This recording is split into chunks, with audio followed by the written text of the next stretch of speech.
जिला बोलगड़ थाना बांकोई फांडी अंतर्गत बड़कुमारी पंचायत पाननगर ग्राम एक बड़ धरणर चोरी होइथिबार बांकोई फांडी अभियोग होइछि। ग्रामर सुनील कुमार नायक और परिवार वर्ग शोइथिबा बेले प्राय रात्र 1 घटिका समय चोर माने कबाट भांगी घर भितर पशि आलमीरा चाबी भांगी नगद 5,50,000 टंकार सुना गहना लुटि नेइछन्ति बोली सुनील बांकोई फांडी अभियोग करिसन्ति।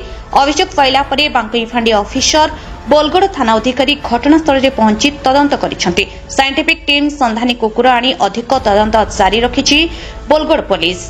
अतिशीघ्र आसामी मानकु धराजिबो बोली बोलगड़ पुलिस प्रतिश्रुति दैछन्ति।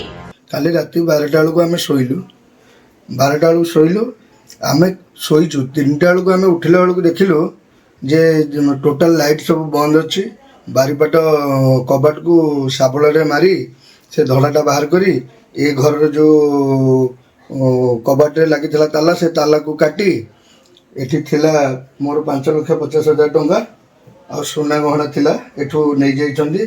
ए भितरे साड़ी फाड़ी सब थिला आ कोन अछि बोली साड़ी फाड़ी बाहर करके सब फोपाड़ी की एठी हार फार जहा जहा सोना जिनिस थिला सब नहीं जाइनि एठी सब खाली खोला गुड़ा पके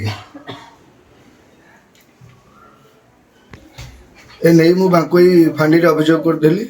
फांडी बाबू बोलगड़ आईआईसी आसिक पहुँचते साइंटिफिक टीम आसिक पहुँचते डॉग स्क्वाड वाला आसिक पहुँचते तदंत करी इनक्वारी करी जाइछन्ति।